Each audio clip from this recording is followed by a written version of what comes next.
how does healing happen when you are a diseased body? So, being at Vaidyagrama or any hospital, what is the Panchakarma process?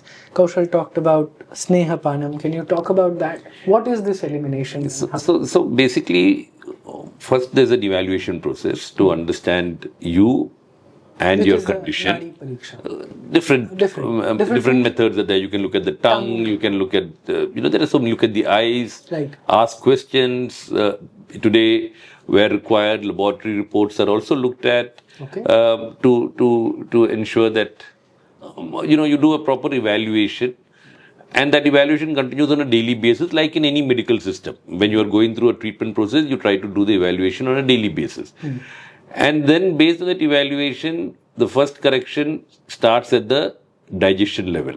Because in Ayurveda, a lot of issues primarily start at the digestion. Okay. If the digestion is improved, the metabolism is improved, that by itself can significantly contribute to the healing process. Okay. So that is where the first process begins. Now, for those of us who are willing to take that responsibility of looking after ourselves, we can start this process at home. Okay. We don't need to be in a hospital setting.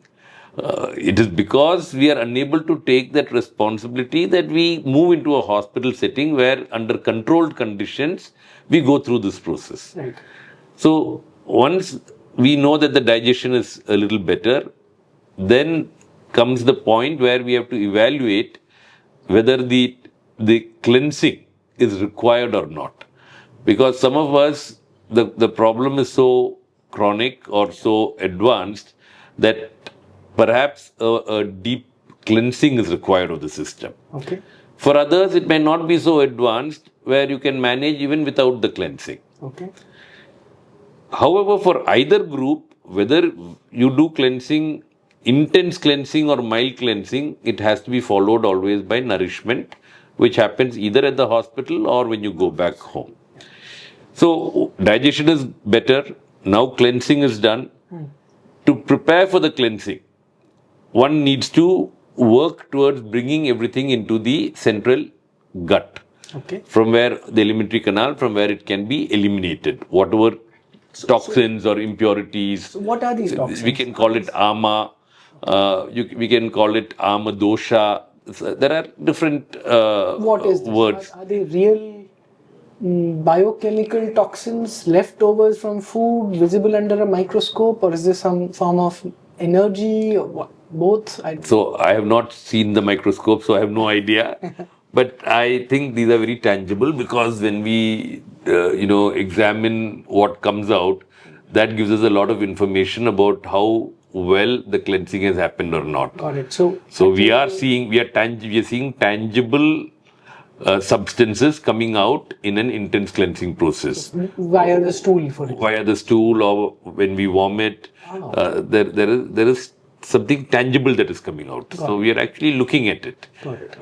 And that, it's a substance. So you can call it a chemical, you can call it anything.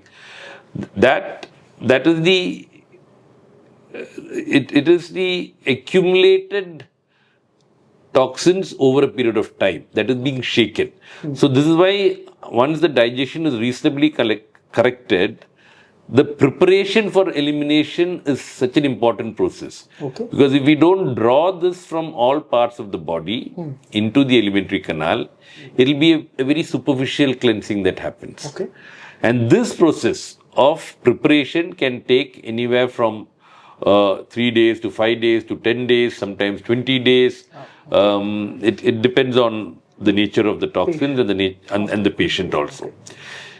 Now, to do this, we also need to consider the mind, because for some patients, the mind may not be strong enough to go through this process. So the Vaidya is continuously evaluating both the body and the mind on a daily basis to understand to what level he should continue the preparation, when it should be stopped, etc. Once the Vaidya is convinced that there is a case now for elimination, then the process is done.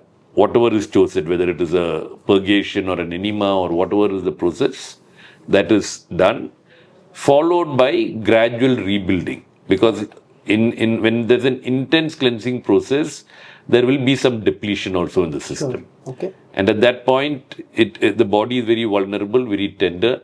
It might require, it requires very careful diet and activity to rebuild and then nourish. Now, this entire process is done either through Panchakarma or otherwise, like I said earlier. It can be done without going through the intensity of this process also. Yeah.